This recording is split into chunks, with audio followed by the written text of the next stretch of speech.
how about you do a brief introduction of yourself, where we can find you, and where, if you make content, where we can find that. Hello, everybody. My name is Gunnar Wuher. I am the host of Commander Sealed. By the time this podcast has come out, you have seen that already. On September 15th, 16th, and 17th of 2023, we will be broadcasting live from the RIT Inn, which is in Rochester, New York. And you can find our stuff at either at CMDR Sealed or myself at GUNNARWUHER on Twitter and Instagram and all the fun spaces that you'd expect to find, social media stuff. Excellent. And all the links to those things will be in the description or in the show notes, wherever you're watching this. For this episode, we're going to be talking about Commander as a sealed format and as a draft experience, and also where these events happen. And the fact that they do happen, I think, is really great, because I think that overall, the sealed experience in Commander is very, very much neglected and very much overshadowed by new product coming out. Do you have any thoughts on that? At the end of the day, limited is a very complicated format. When you're talking about 40 card limited, that's a part of a normal pre-release experience, for example. You're talking to people who are into playing the 1v1 format. And then if you want to get more complicated and take it a little further, you would go into Two-Headed Giant, for example. Two-Headed Giant being a great way to introduce players into the game of Magic as being the stronger of the two heads, and then bringing whomever that you so desire, a relative or something like that, into the game. I believe that Commander allows for us to exercise our deck building muscles a little differently.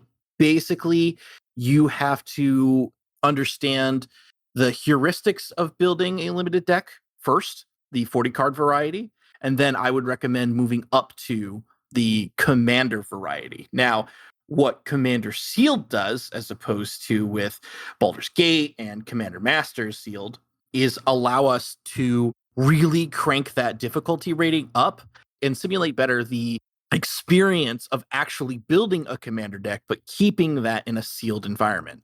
Now, I understand with costs and with pricing and the way that packaging works, essentially, is the reason why we are limited to the sealed events that we've seen for Commander Legends, Commander Masters, Baldur's Gate, that sort of thing.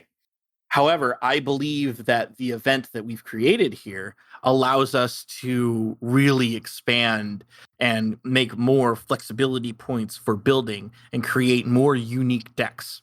It's one part chaos, one part deck building expertise, and, well, I mean, who doesn't love ripping open a pack and smelling it 14 times? That's really the experience that you're getting with Commander Sealed. I'm coming to find that as I've built more Commander Sealed pods, I've come to find that building the regular pods for my pre-release has become extremely easy, relatively speaking, because as I've toned down, I've come to find that this experience and the fact that there are less flexibility points and more points where I can find some sort of synergy or some sort of way that the cards work together or evaluate cards better, this expanded card pool has really allowed me to hone in on what's really going to be going on here in a limited format. During my Commander Masters run, I had a box of Commander Masters, and my friends and I did a sealed run of it. I was the first one done. Mind you, my deck was pretty easy to build, to be honest. It was 5-color Ur-Dragon, so that's not terrible. But what it came down to was that I was familiar with what was going to be powerful in a multiplayer format. And it's understanding a few basic heuristics. And this is Commander Sealed is a few basic heuristics to build a proper Commander Sealed deck. And that's single targeted removal, basically anything that says destroy target X, because this is a creature-based format. This is not going to be a spells-based format. It's not like save one person last year who built Sakashima and Krark and opened the mystery booster card. What was it? How to keep an Izzet Mage busy. Shout out to Scoop Phase. Really, this is a creature-based format. So removal and spot removal and sweepers as well are super important to what you're doing. lifelink becomes infinitely more important, because in Commander Sealed, we start at 30 life as opposed to 40 life. And then after that, there's the other evasion stuff, flying, first strike, trample, that sort of thing. But the lifelink is a huge thing as well, because we have this thing called the Festival. The biggest difference between Commander Sealed and the rest of the limited formats for Commander is the fact that we have this custom-made dungeon that you run through when time is called. When time is called, set after 75 minutes of play, on the next player's active turn, the first step of the festival activates, which is you got to pay your admission. So you pay half of your life rounded up. After that, it's a choice between a myriad of things, and I will hand you that image some point or another and show you guys that there's a more controlling way to do this. There's a riskier way to do this. But really, there should be a way that would fit your needs to try to end the game as fast as possible. At the end of the day, it's the lack of accessibility to these sealed formats, and only realizing that COVID really hindered all of us from having these amazing formats in person.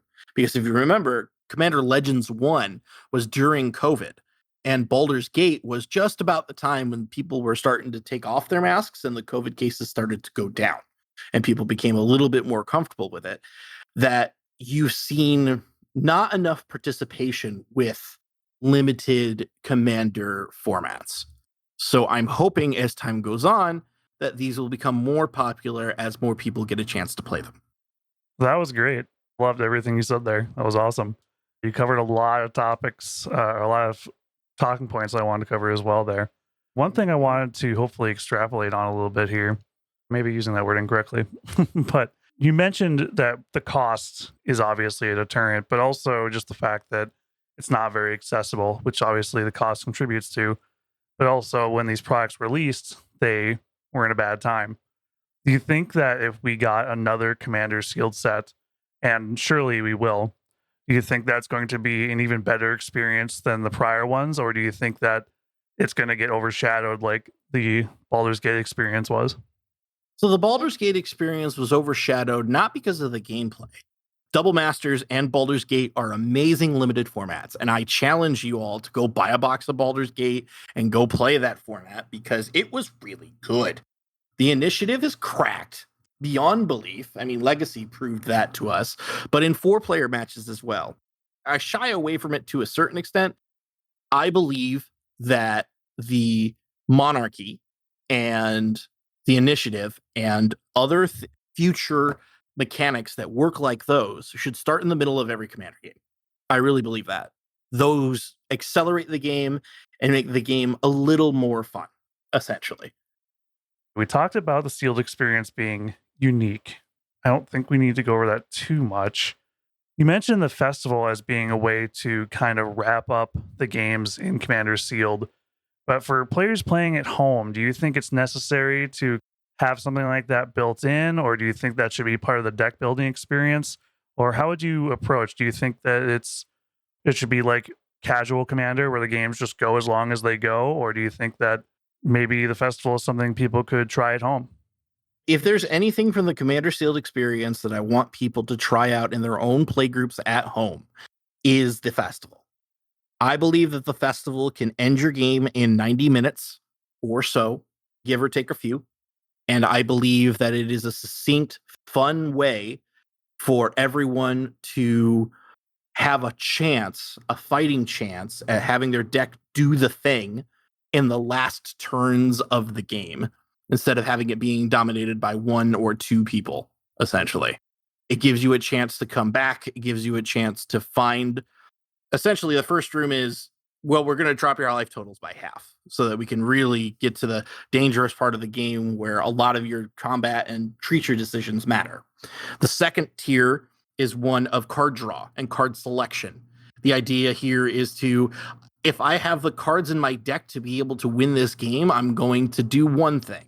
If I need a ton of mana to be able to cast the things in my hand, I'm going to do another thing. And then finally, if I have the opportunity to be able to, I don't need a ton of mana, but I don't need a ton of cards. And I think that I can do something more effective in the next round and I can survive. Then I'm going to pick the middle option, which is dig through time, essentially. And when you dig through time, you can pick the cards that you need to pick and move on to the next level, which is we're going to affect the board state. So this is the cabs portion of the festival, and it is where you are going to find stuff like removal spells. You're going to find stuff like we're going to add creatures to the board.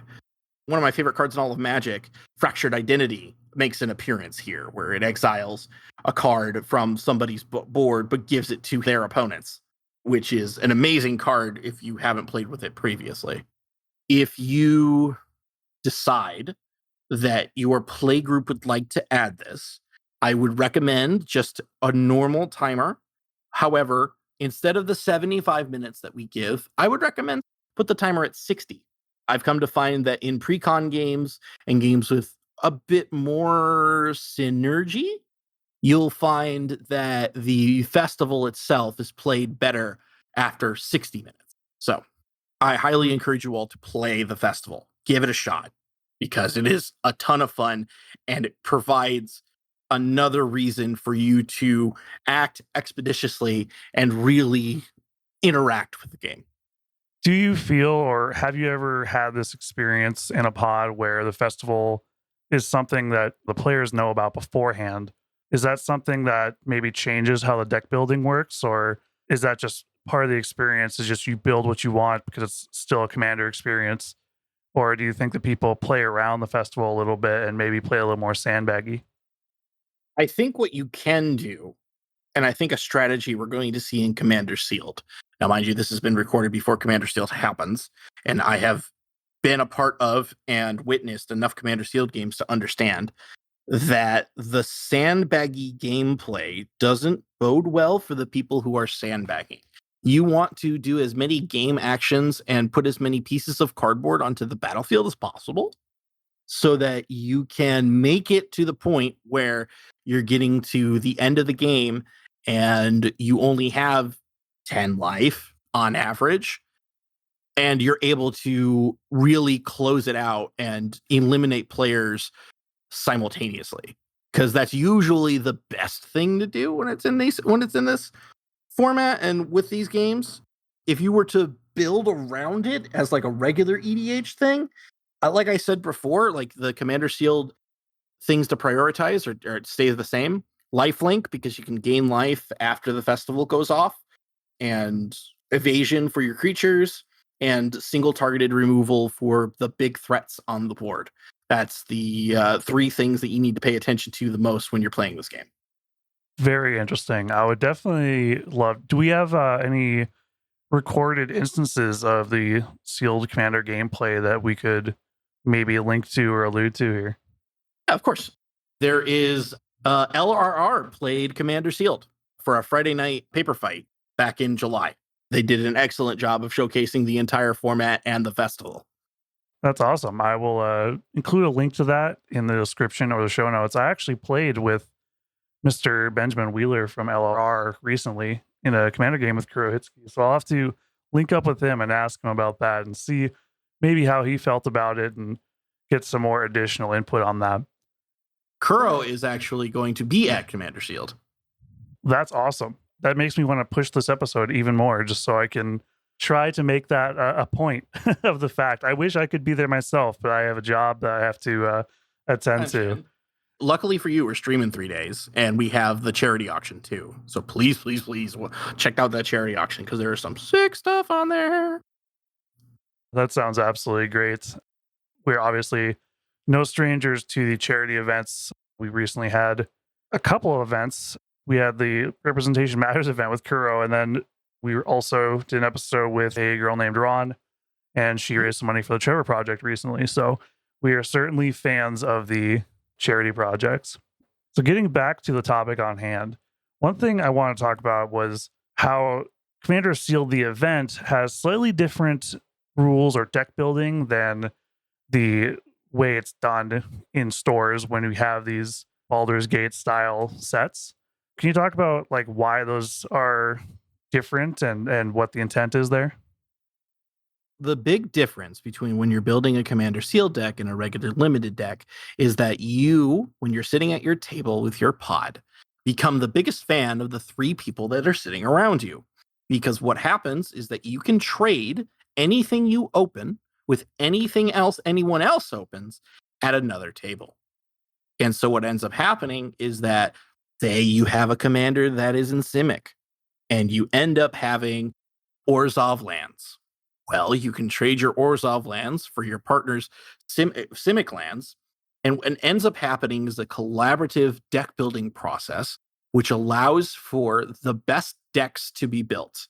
Now, my hope upon hope is that at Commander Sealed, everyone realizes that the idea here is to build the best deck possible because, you only have a 25% chance of winning a commander game. You realize that 25% chance may or may not be you at the table.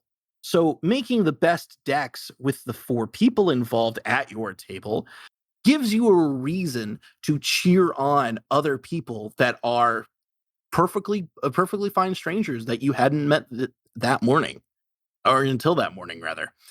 And this allows you to really have a stake in everyone making the best deck possible, everyone getting along and trading things under good faith, and then having having the pride of, well, we won essentially.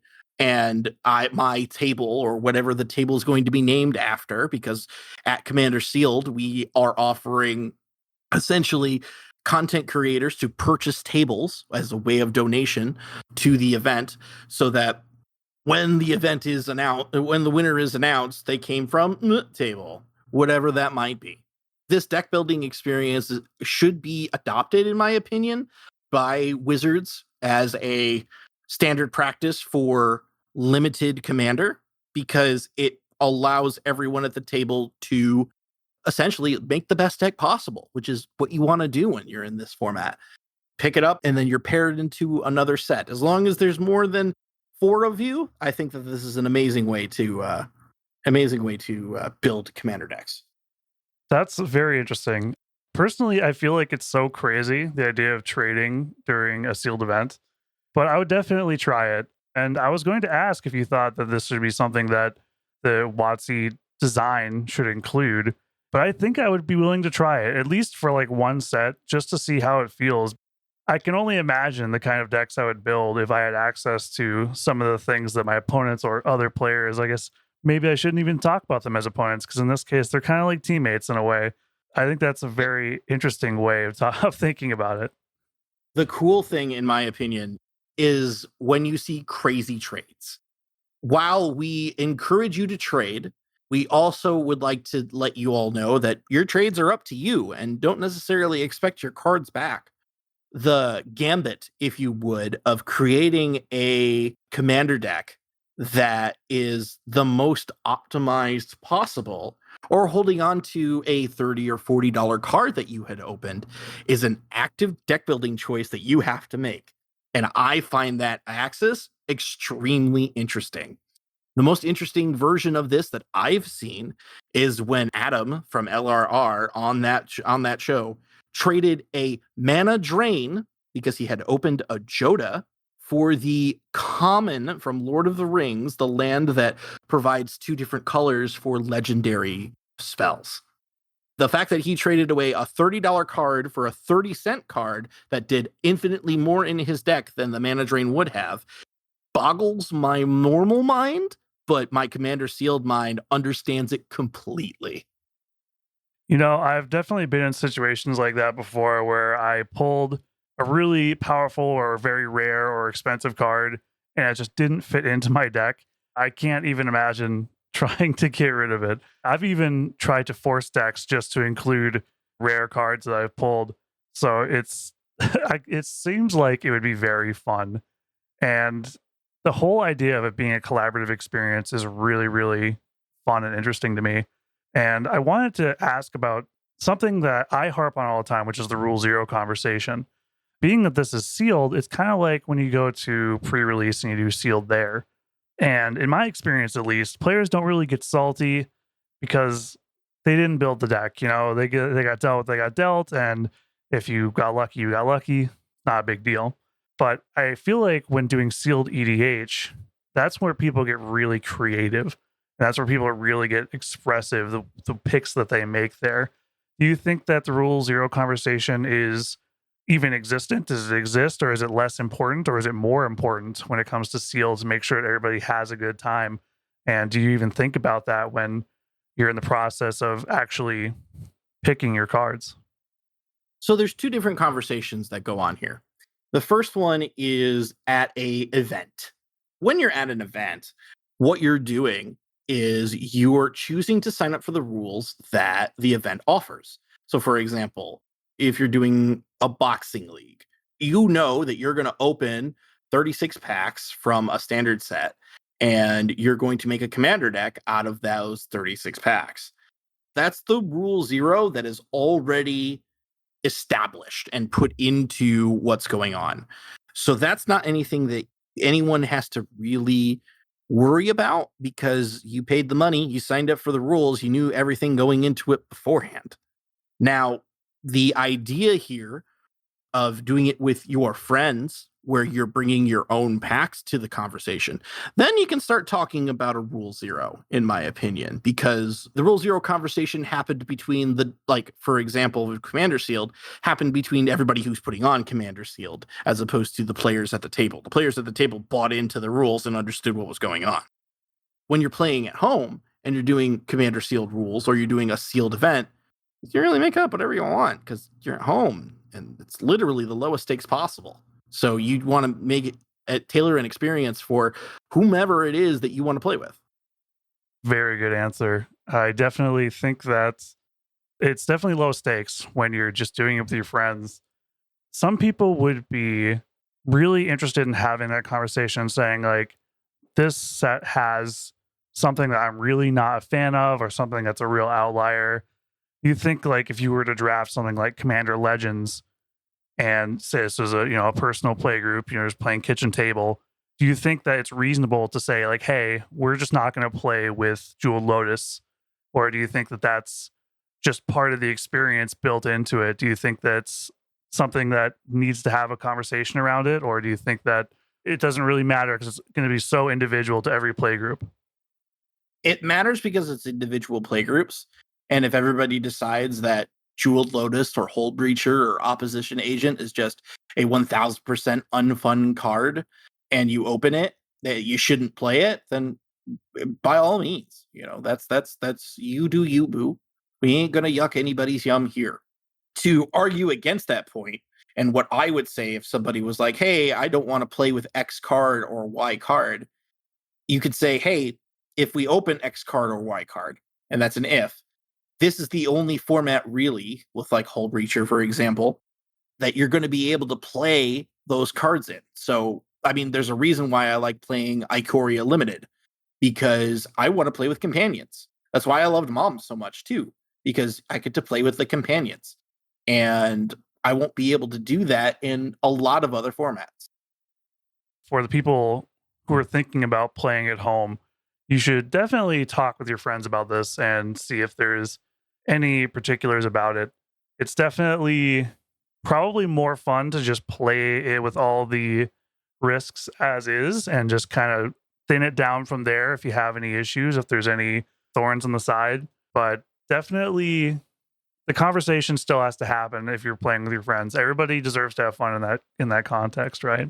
I really want to focus on the experience at home. Obviously, if you can make it to the Commander Seal events, you should, because they sound awesome. They are awesome. You'll see people like Kurohitsuki there, and we'll name drop some other people probably. I'll drop their pictures on screen.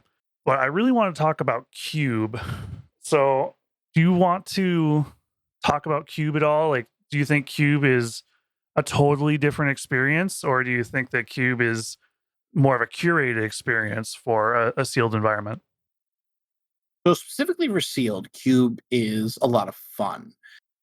However, I believe the highest point of Magic the Gathering and the most peak Magic the Gathering thing you can do is 8 friends in-person vintage cube draft real cards. An experience I've had before, and I am blessed to have friends with this exact cube. And let me tell you something, nothing in this planet feels better than holding a Black Lotus in your hand, a real one. It is absurd to look down at your pile and see Black Lotus in there. I cannot tell you the rush that you get when you open power for real. While I love cracking packs, absolutely love cracking packs. I am addicted to the smell of new cardboard. The opening your booster of Vintage Cube and seeing that Black Lotus in there, there is no no other rush like it. It is freaking awesome. I'm not going to keep the Black Lotus, obviously, because it's Cube, but man, that feels real good.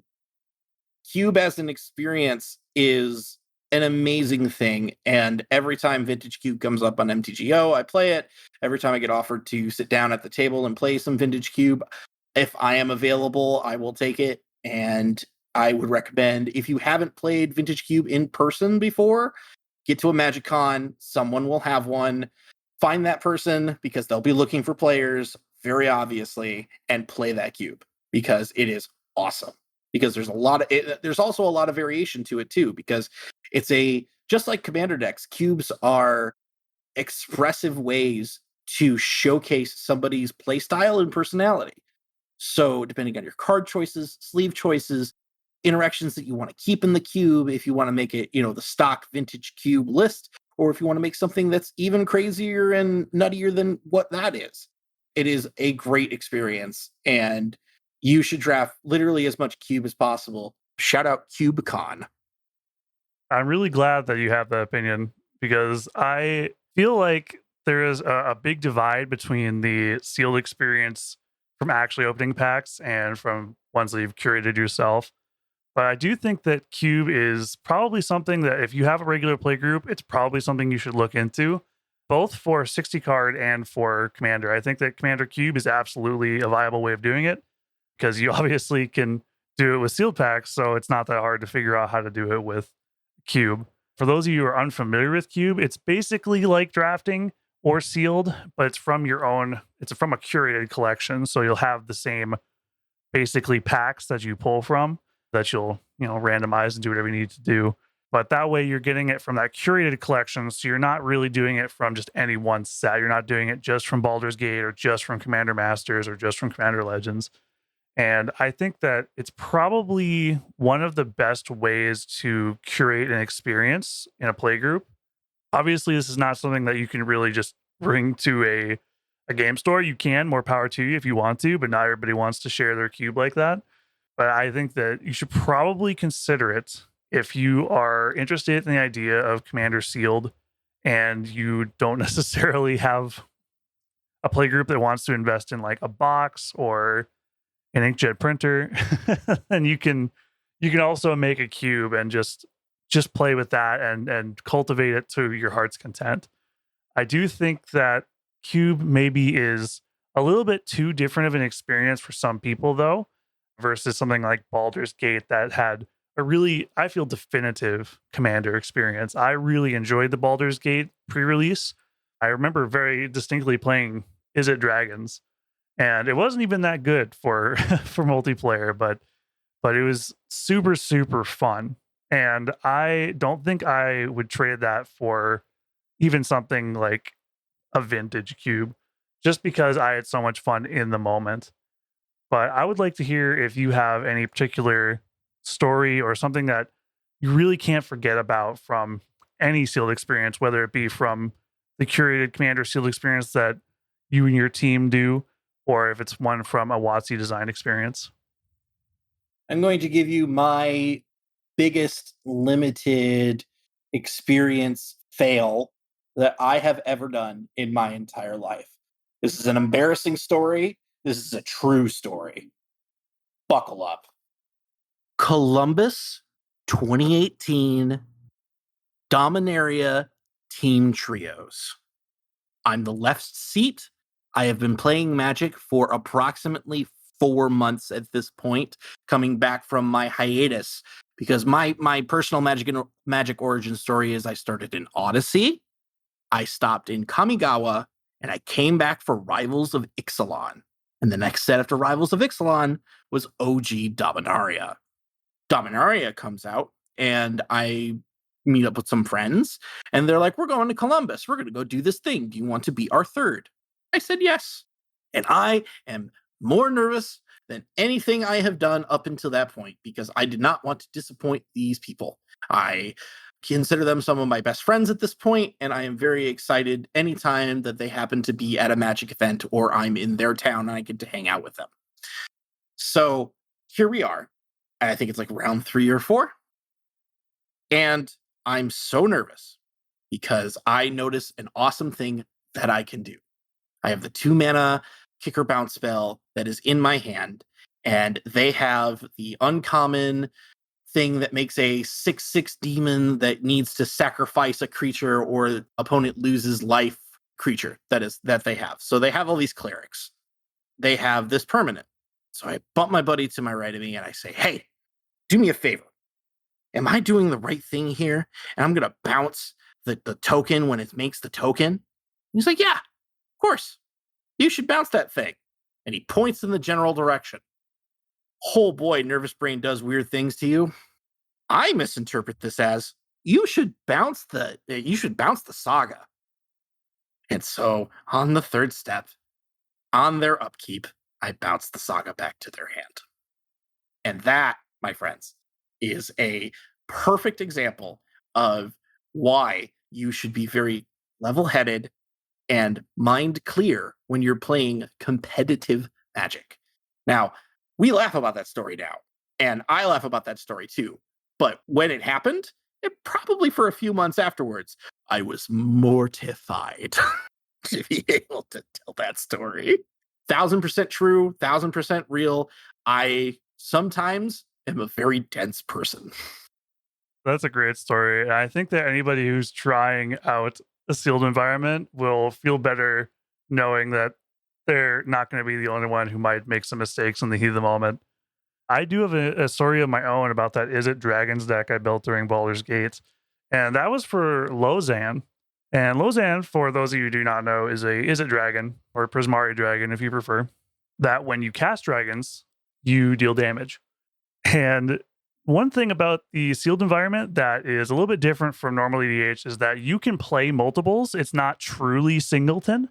So you can draft multiples of the same card. And I happen to draft 5 Lozans.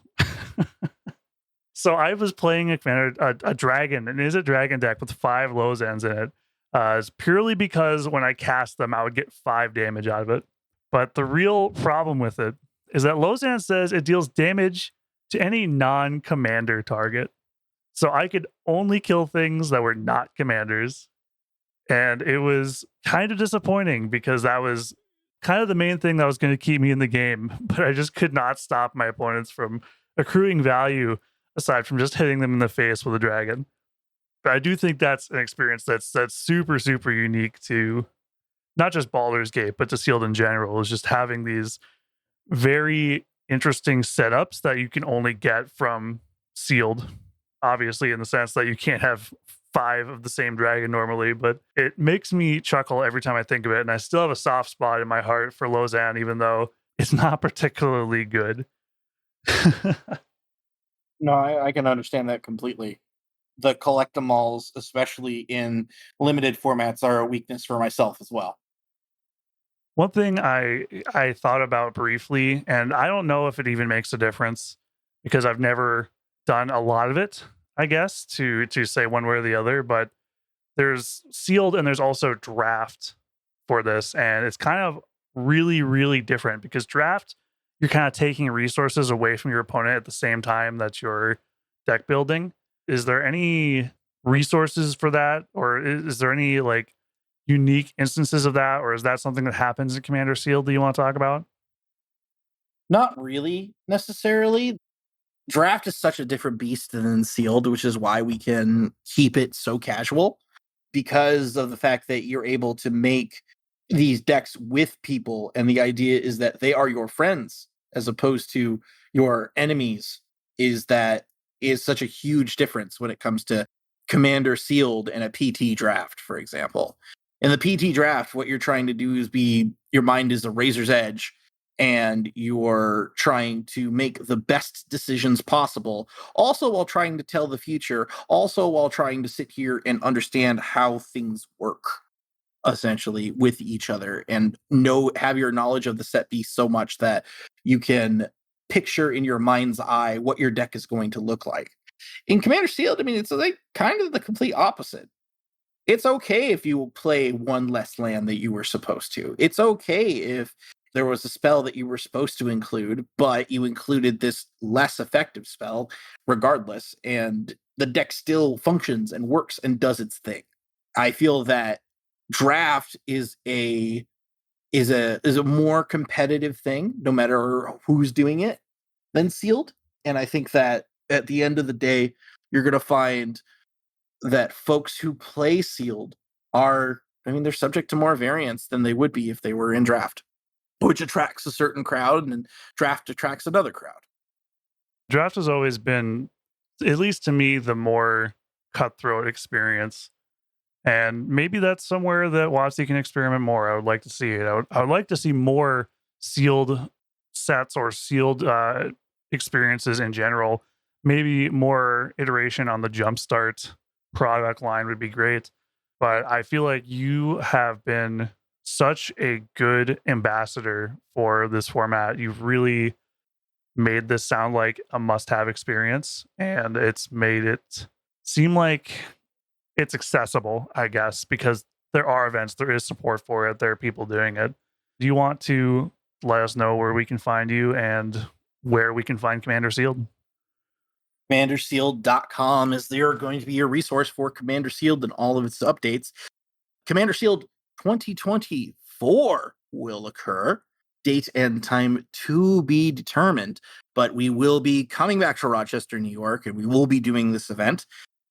I am hoping to have other Commander Sealed like events later on down the line in other places other than Rochester, New York. However, the current MO and anything hosted by myself will be that of Commander Sealed is cool, but you need to come to Rochester to have the full experience of what those 3 days were like. Now, present me, the one that's talking, doesn't know what those 3 days are going to be like, other than what's been in my head since January. So I'm really excited to see how that turns out. And hello, future self, you did a good job. I want you to I want to remind you of that at the very least. My name is Gunnar Wuher. You can find me GUNNARWUHER on Twitter and Instagram. I do hosting stuff, and after Commander Sealed happens, I'm hoping to take a small break, and then in November and December come back and maybe do stuff under my own brand and do some limited drafts and play some cube and do things that I just enjoy because it's Magic the Gathering. All right, it's been an absolute pleasure to have you on, Gunnar. Thank you so much for your time. Make sure you guys check out Gunnar's socials. The links to those will be in the description, and also to the Commander Sealed pages and their website. Make sure you subscribe to them on YouTube. They do have a YouTube channel. I looked it up. There'll be a link to that. And make sure you subscribe to this one as well.